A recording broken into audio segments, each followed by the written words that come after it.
அளவற்ற அருளாளனும் நிகழ்ச்சி அன்புடையனுமாகிய அல்லாவின் திருப்பெயரால் துவங்குகின்றேன். திருக்குரான் அத்தியாயம் 2 வசனங்கள் 243 முதல் 247 வரை. நபியே, மரண பயத்தால் தம் வீடுகளை விட்டு ஆயிரக்கணக்கில் வெளியேறுபவர்களை நீர் கவனிக்கவில்லையா? அல்லாஹ் அவர்களிடம் நீங்கள் இறந்து விடுங்கள் என்று கூறினான். மீண்டும் அவர்களை உயிர்ப்பித்தான். நிச்சயமாக அல்லாஹ் மனிதர்கள் மீது பெரும் கருணை உடையவன்.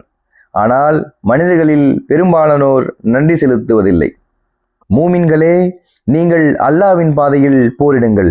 நிச்சயமாக அல்லாஹ் யாவற்றையும் செவிமடுப்பவனாகவும் நன்கறிந்தவனாகவும் இருக்கிறான் என்பதை அறிந்து கொள்ளுங்கள். கஷ்டத்தில் இருப்போருக்காக அல்லாஹ்வுக்கு அழகிய கடன் எவர் கொடுக்கிறாரோ அதை அவருக்கு அவன் 2 மடங்காக்கி பன்மடங்காக்க செய்வான். அல்லாஹ் தான் உங்கள் செல்வத்தை சுருக்குகிறான். அவனே அதை பெருக்கியும் தருகிறான். அன்றியும் நீங்கள் அவனிடமே மீட்டப்படுவீர்கள்.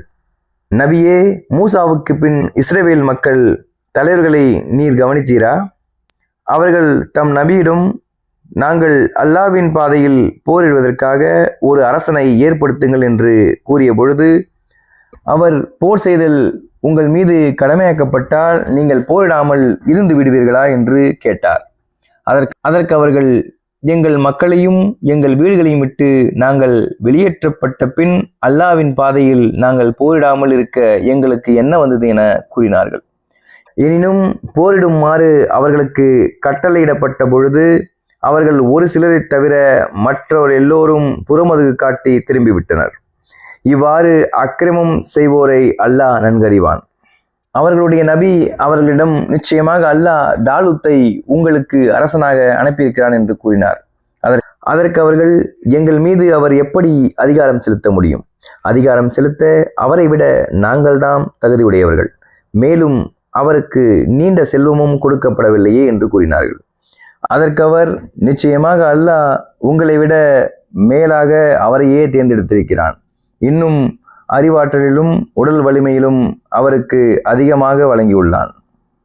அல்லாஹ் தான் நாடியோருக்கு தான் அரச அதிகாரத்தை வழங்குகிறான். இன்னும் அல்லாஹ் விசாலமான கொடை உடையவனாகவும் யாவற்றையும் நன்கறிபவன் என்றும் கூறினார். இந்த இறைவசனங்கள் பயனுள்ளதாக இருந்தால் மற்றவருக்கும் பகிருங்கள். அல்லாஹ்வின் அருளை பெறுங்கள்.